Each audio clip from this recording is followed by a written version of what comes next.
Hello dear student, today we start our new topic which is the number of tangent from a point on a circle.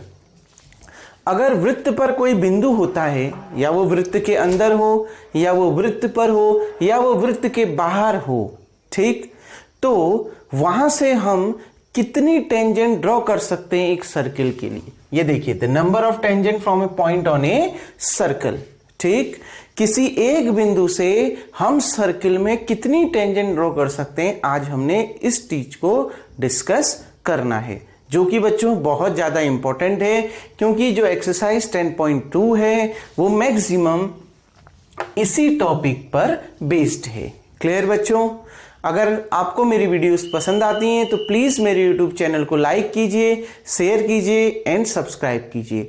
अगर अभी तक आपने मेरी पुरानी videos नहीं देखी हैं तो डिस्क्रिप्शन में जाइए, वहां मैंने पुराने चैप्टर्स की लिंक डाल दी है। डियर स्टूडेंट, इस टॉपिक को समझते हैं कि कितनी टेंजेंट हम ड्रॉ कर सकते हैं किसी पॉइंट से सर्कल पर। ठीक, मैं आपके सामने 3 अलग अलग फिगर ड्रॉ करूंगा, एक एक करके उनको डिस्कस करते ही। बच्चों देखो, फर्स्ट क्या है, जब कोई सर्कल है, ये मान लिया कोई सर्कल है, इसका सेंटर O है, ठीक, इसका सेंटर क्या है, O है। मैंने सर्कल के अंदर कहीं पर कोई पॉइंट P ले लिया है। लो, मैंने सर्कल के अंदर कोई पॉइंट P ले लिया है, तो आप इस पॉइंट P से कितनी टेंजेंट ड्रॉ कर सकते हैं।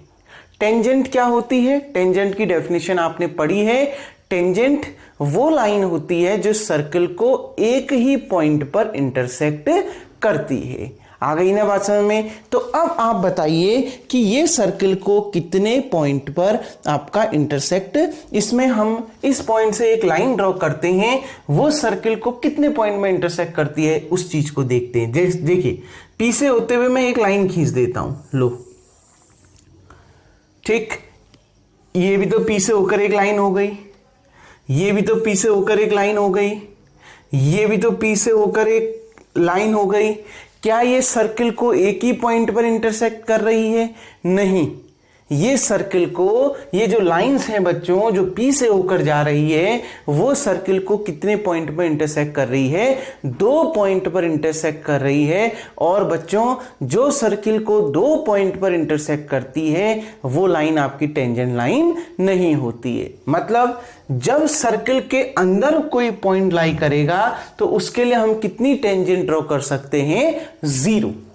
आ गई ना बात समझ में? यानी इसके स्टेटमेंट को लिख लेते हैं, there is no tangent to a circle, there is no tangent to a circle.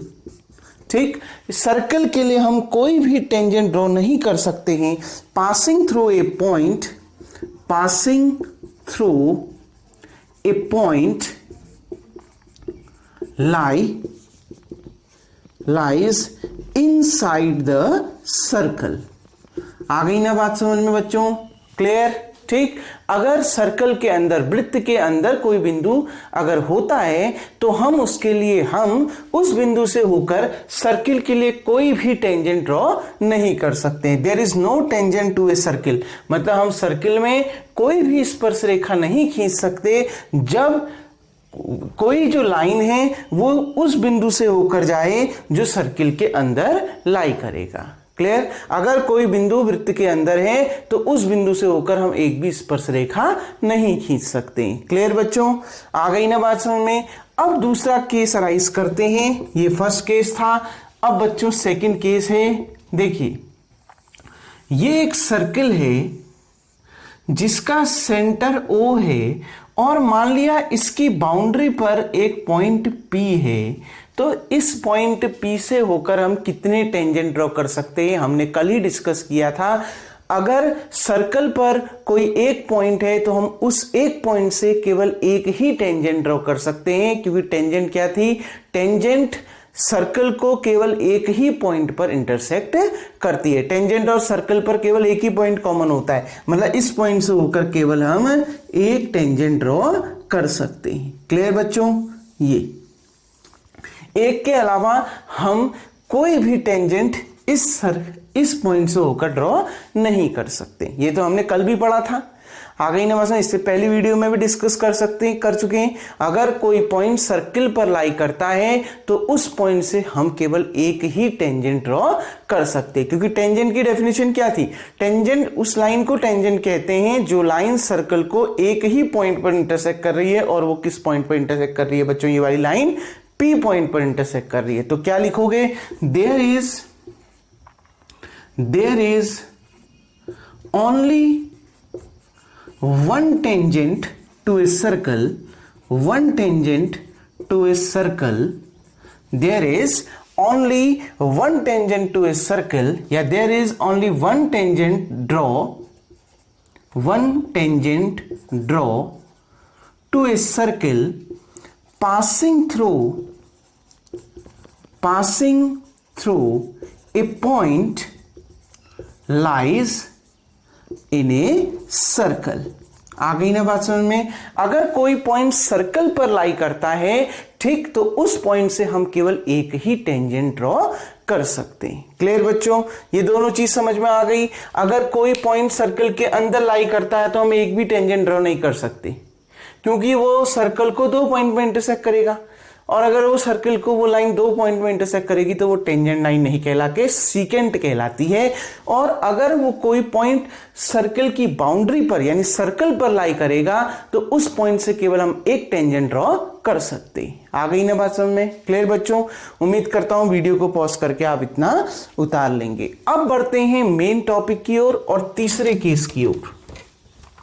बच्चों, क्या होगा जब आपका पॉइंट सर्कल के बाहर लाई करेगा और उस पॉइंट से आप किसी सर्कल के लिए कितनी टेंजेंट ड्रॉ कर सकते हैं? जैसे बच्चों थर्ड केस है, मान लिया ये कोई सर्कल है, ठीक, ये वो सर्कल का पॉइंट है या सेंटर है, ठीक, ये सर्कल का सेंटर O है। मान लिया ये सर्कल के बाहर कोई पॉइंट लाई कर रहा है, ठीक। अब क्या कहा? तीसरा केस, पहला केस था सर्कल के अंदर पॉइंट लाई कर रहा था, दूसरा केस था सर्कल पर पॉइंट लाई कर रहा था, तीसरा केस है सर्कल के बाहर पॉइंट लाई कर रहा है। तो अगर कोई पॉइंट सर्कल के बाहर लाई कर रहा है तो इस पॉइंट से हम कितनी टेंजेंट ड्रॉ कर सकते हैं? तो बच्चों, टेंजेंट वो लाइन होती है जो सर्कल को एक ही पॉइंट पर इंटरसेक्ट करती है। अगर आप यहां से एक लाइन ड्रॉ करेंगे तो इस तरीके की एक लाइन आएगी जो सर्कल को एक पॉइंट पर इंटरसेक्ट करेगी। सिमिलरली एक लाइन यहां से भी आएगी जो सर्कल को एक पॉइंट पर इंटरसेक्ट करेगी। मान लिया इसको S और इसको T। आ गई ना बात समझ में? क्या इन दो के अलावा कोई टेंजेंट ड्रॉ कर सकते हो? बिल्कुल नहीं कर सकते। अगर आप सोचते हो कि ये हमने एक टेंजेंट ड्रॉ कर दी इस पॉइंट से, तो देखो बच्चों ये टेंजेंट नहीं है। क्यों?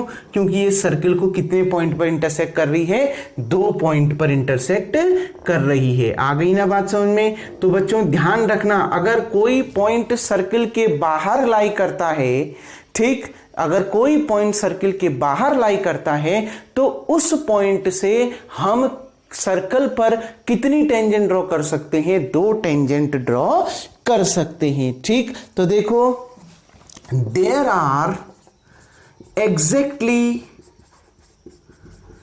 2 टेंजेंट ड्रॉ, ठीक, टू ए सर्कल, ठीक, there are exactly 2 tangent draw to a circle through a point line outside the circle। आ गई ना बात समझ बच्चों? क्लियर? ये ध्यान रखना, अगर कोई पॉइंट सर्कल के बाहर लाई करता है तो उस पॉइंट से हम सर्कल पर एग्जैक्टली मतलब बस 2 ही ड्रॉ कर सकते हैं। आ गई ना बात में? एग्जैक्टली 2 ही टेंजेंट हम ड्रॉ सर्कल पर कर सकते हैं, क्योंकि टेंजेंट क्या लाइन होती है? टेंजेंट वो लाइन होती है जो सर्कल को एक ही पॉइंट पर इंटरसेक्ट करती है। तो अगर कोई पॉइंट सर्कल के बाहर लाई करता है तो इस एक्सटर्नल पॉइंट से हम सर्कल पर एग्जैक्टली केवल 2 ही टेंजेंट ड्रॉ कर सकते हैं। आ गई ना बात समझ बच्चों? क्लियर? ये दोनों चीज समझ में आ गई। अब एक चीज इसमें समझते हैं बच्चों, ठीक?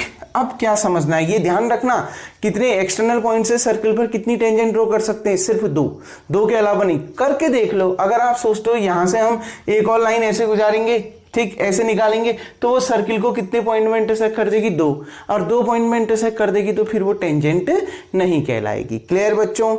देखो बच्चों, ये पीटी और ये पीएस क्या है? अब एक नई डेफिनेशन आती है, वो डेफिनेशन है टेंजेंट सेगमेंट की।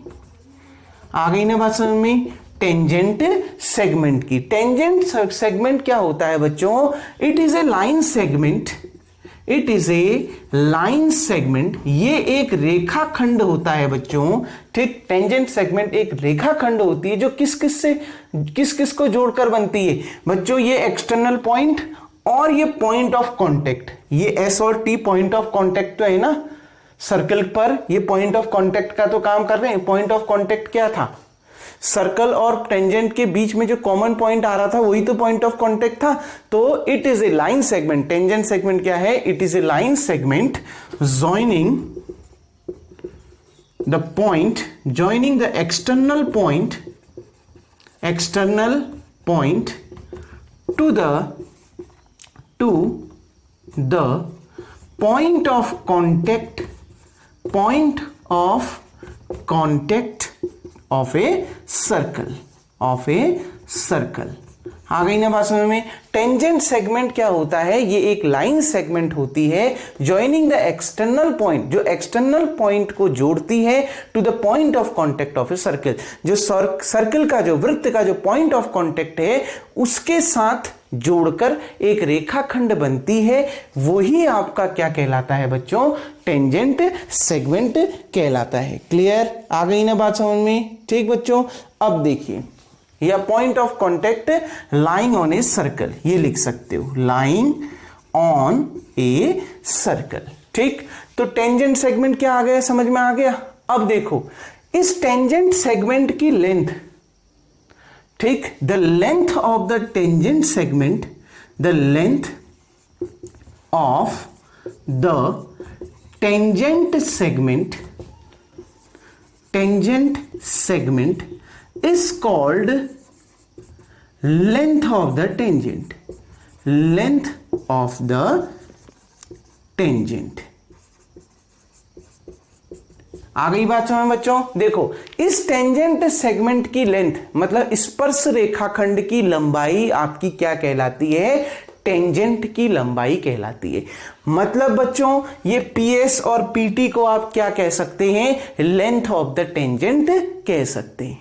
क्लियर? लेकिन इन दो पॉइंट्स को मिलकर जो लाइन सेगमेंट बनती है उसको तो हम टेंजेंट सेगमेंट कहते हैं। उस टेंजेंट सेगमेंट की लेंथ को हम क्या कहते हैं? लेंथ ऑफ टेंजेंट कहते हैं। मतलब हम बेसिकली इसको पीएस और पीटी को क्या कह सकते हैं? लेंथ ऑफ द टेंजेंट कह सकते हैं। आ गई ना बात समझ में? ये पीएस और पीटी क्या है? इसका जनरल नाम और पॉपुलर नेम क्या है? लेंथ ऑफ द टेंजेंट है। क्लियर?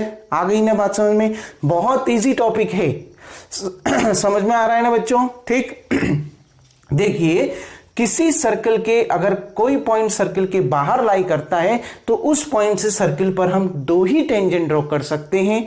ठीक, और इस एक्सटर्नल पॉइंट और ये पॉइंट ऑफ कांटेक्ट जो सर्कल पर लाई कर रहा है, इन दोनों पॉइंट्स को मिलाने पर जो लाइन सेगमेंट बनती है उसको हम टेंजेंट सेगमेंट कहते हैं। इस टेंजेंट सेगमेंट की लेंथ को हम लेंथ ऑफ टेंजेंट कहते हैं। मतलब अब इसका नाम क्या हो गया? पीएस और पीटी का लेंथ ऑफ द टेंजेंट। आ गई ना बात में? इसको हम क्या कहेंगे? स्पर्श रेखा की लंबाई।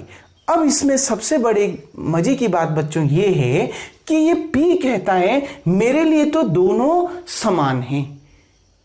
क्लियर? ये P बोलता है मेरे लिए ये PS भी और PT भी समान है। मतलब बच्चों ये कहता है मैं दोनों को समान अधिकार देता हूं। इसका मतलब ये है कि PS की लेंथ और PT की लेंथ क्या होती है? बराबर होती है। मतलब सर्कल के एक्सटर्नल पॉइंट से अगर आप सर्कल में के बाहर अगर कोई पॉइंट लाई कर रहा है तो उस एक्सटर्नल पॉइंट से जब आप सर्कल पर दो टेंजेंट ड्रॉ करते हो तो उन दोनों टेंजेंट की जो लेंथ होती है बच्चों वो इक्वल होती है, हमेशा इक्वल होती है। आप कोई भी टेंजेंट आप अपने घर पे जहां पर आप एक कॉपी लीजिए, ठीक, एक सर्कल ड्रॉ करिए, ठीक, और बाहर पर कोई एक पॉइंट P लीजिए, फिर इस पॉइंट P से दो टेंजेंट ड्रॉ कर दीजिए सर्कल पर जो एक ही पॉइंट पर सर्कल को इंटरसेक्ट करनी चाहिए। आप दोनों की लेंथ मेजर करो, वो इक्वल आएगा। आ गई ना बात समझ में? तो ध्यान रखना दूसरी चीज, जो लेंथ होती है यानी length of the tangent are equal. आ गई ना बात समझ में? जो इस P पॉइंट से जो हम टेंजेंट ड्रॉ करते हैं सर्किल पर, उन दोनों टेंजेंट की जो लेंथ होती है वो इक्वल होती है। अब हम उसको प्रूफ करेंगे बच्चों। अब हम एक 10.2 थ्योरम देखेंगे जिसमें हम उस टॉपिक को प्रूफ करेंगे और वो थ्योरम बहुत ज्यादा इंपॉर्टेंट है बच्चों, और वही चीज आपकी आगे अप्लाई होनी है। तो बच्चों तीन चीजें समझ में आई। अगर पॉइंट सर्किल के अंदर लाई करेगा तो कोई भी टेंजेंट ड्रॉ हम सर्किल पर नहीं कर सकते। अगर सर्कल पर के बाउंड्री पर यानी सर्कल पर लाई करेगा तो एक टेंजेंट हम ड्रॉ कर सकते। अगर सर्कल के बाहर कोई पॉइंट लाई करेगा तो उस एक्सटर्नल पॉइंट से हम सर्कल पर दो टेंजेंट ड्रॉ कर सकते हैं। और जो वो टेंजेंट PS और PT है उसको हम क्या कहते हैं? Length of the tangent. और क्या? और ये बच्चों कि जो एक्सटर्नल पॉइंट से जो हम सर्किल में दो टेंजेंट ड्रॉ करते हैं उन दोनों टेंजेंट की लेंथ क्या होती है? इक्वल होती है। तो बच्चों सबसे पहले वीडियो को पॉज करके आप इतना उतार लें। अब हम बढ़ते हैं 10.2 थ्योरम की ओर। नाउ डियर स्टूडेंट, थ्योरम 10.2 क्या कह रही है? देखिए, the length of tangents draw from an external point to a circle are equal.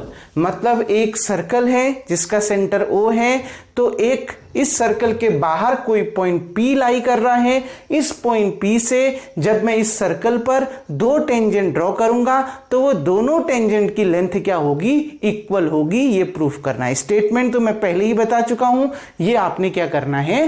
Proof करना है। कहने का मतलब PA इक्वल्स टू PB होना चाहिए फिगर के according. PA equals to PB, यही दो टेंजेंट है ना, तो ये दोनों टेंजेंट की लेंथ बराबर आनी चाहिए, यानी PA बराबर PB।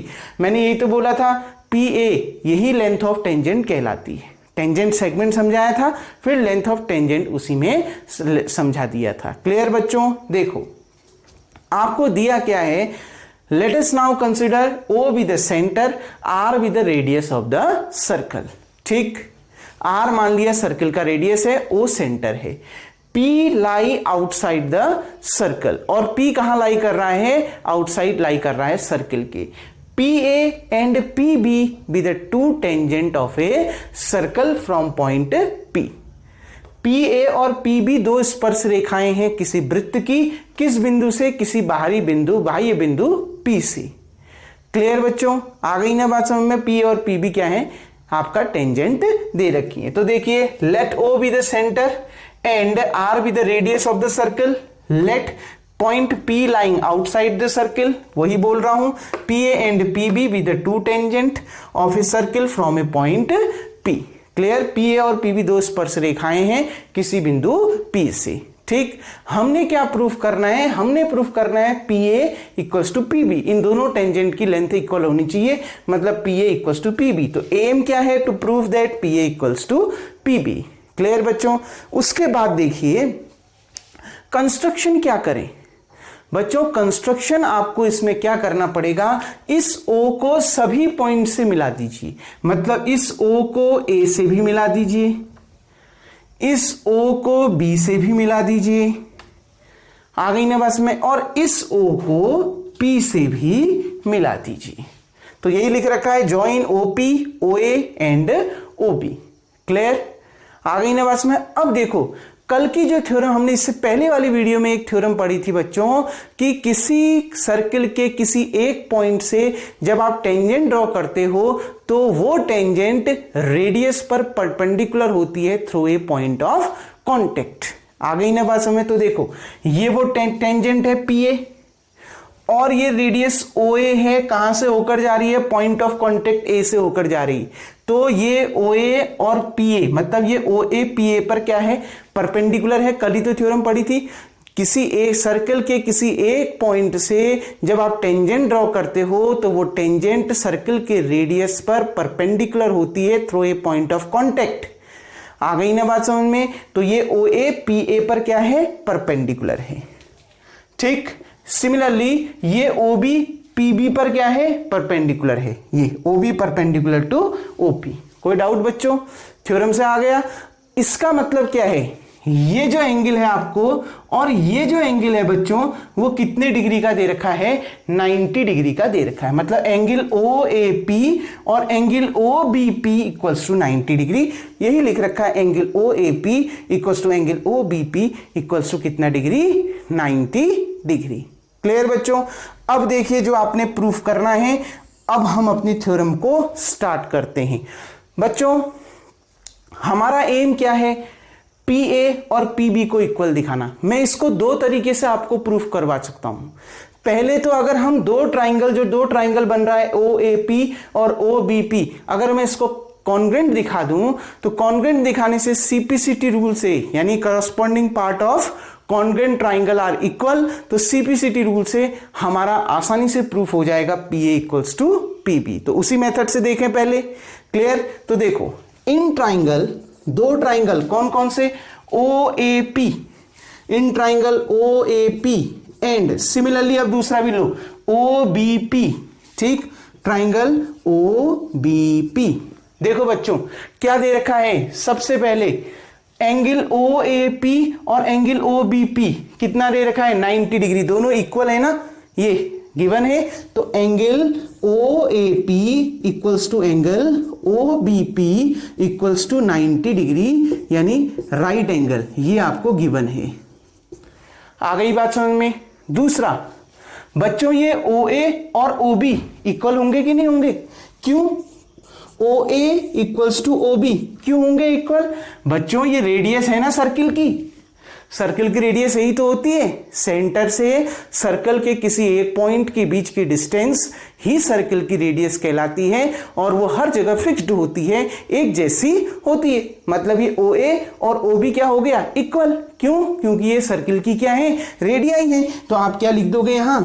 Radii of a circle. Radii क्यों नाम दिया?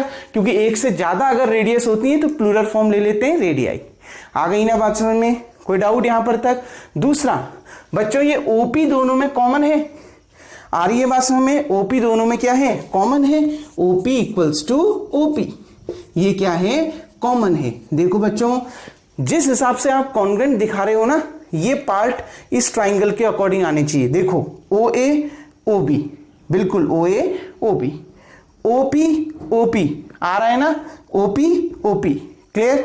Angle O A P angle O B P, जिस हिसाब से आपने ट्राइंगल ले रखा है उसी हिसाब से ये पार्ट भी जिसको आप इक्वल दिखा रहे हो वो भी उसी अकॉर्डिंग आनी चाहिए, सीक्वेंस उसका नहीं बदलना चाहिए। क्लियर बच्चों? Angle O A P equals to angle O B P, O A equals to O B, O P equals to O P.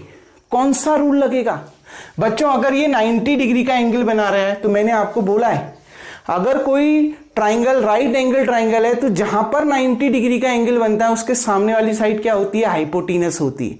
समझाया है ना? तो 90 डिग्री का अगर ये बन रहा है, यहां पर 90 डिग्री का ये बन रहा है, तो इसके सामने, इन दोनों के सामने कौन सी साइड है? ओपी है ना, यानी ओपी इक्वल्स टू ओपी, ये क्या हो गया? हाइपोटेनस हो गया। तो ये इसमें आप क्या लिख सकते हो? ओपी इक्वल्स टू ओपी में एच, एच मतलब हाइपोटेनस, और ये ओ A equals to O B कोई तीसरी साइड है उसकी, उसको आपने क्या लिख दिया? एस। तो कौन सा rule? By R H S. कौन से रूल से? By R H S rule. Triangle O A P congruent to triangle O B P. मैंने आपको बच्चों कितने रूल बताए थे? 5 रूल बताए थे ना, S S S, S A S, ठीक, ए एस ए एस और आर एच एस। क्लियर? अब यहां एस एस एस तो है नहीं, एस ए एस भी नहीं है। एस ए एस क्या होता है? जब दो साइड के बीच एंगल होता है।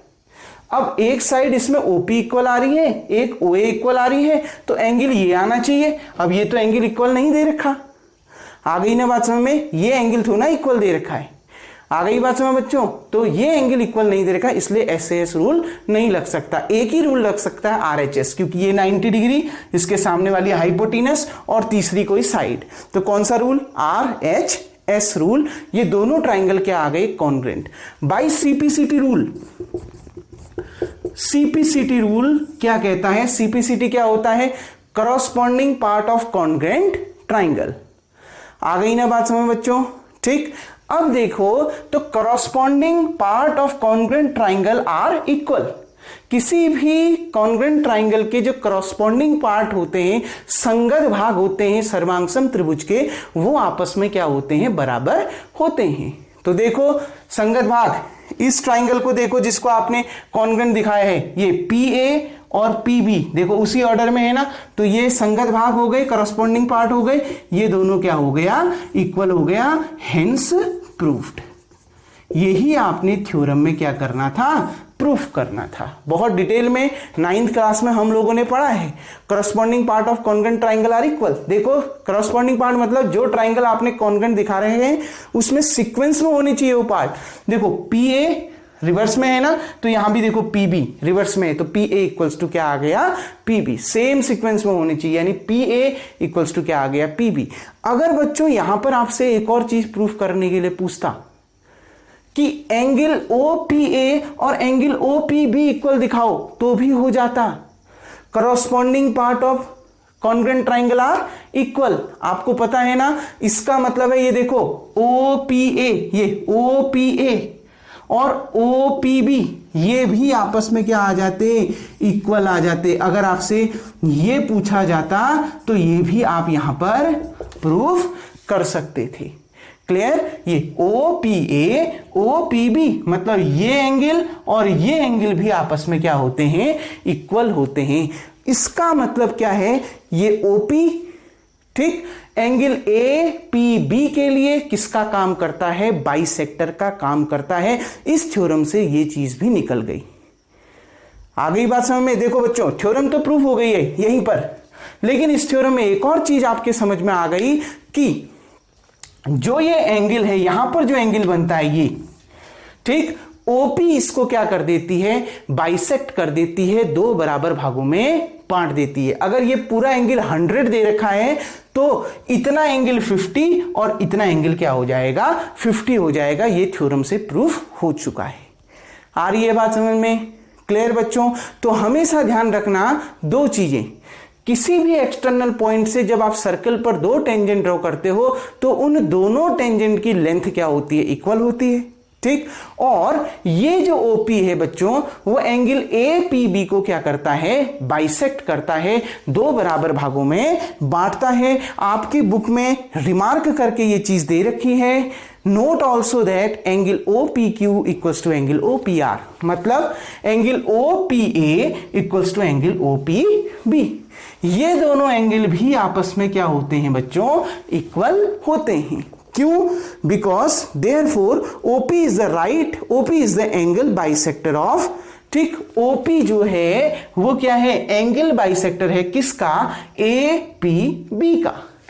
आ गई ना बात समझ में? APB का एंगल बाइसेक्टर होता है। तो ध्यान रखना, जो भी आप दो टेंजेंट ड्रॉ करते हो एक्सटर्नल पॉइंट से, तो ये जो लाइन जो सेंटर O से जब आप एक्सटर्नल पॉइंट को जोड़ते हो, ठीक, तो वो जो लाइन बनती है, ठीक, यानी वो जो OP बनेगा वो इस एंगल APB को क्या कर देता है? बाइसेक्ट कर देता है, दो बराबर भागों में बांट देता है। क्लियर बच्चों? इसका मतलब है ये एंगल और ये एंगल आपस में क्या होते हैं? इक्वल होते हैं।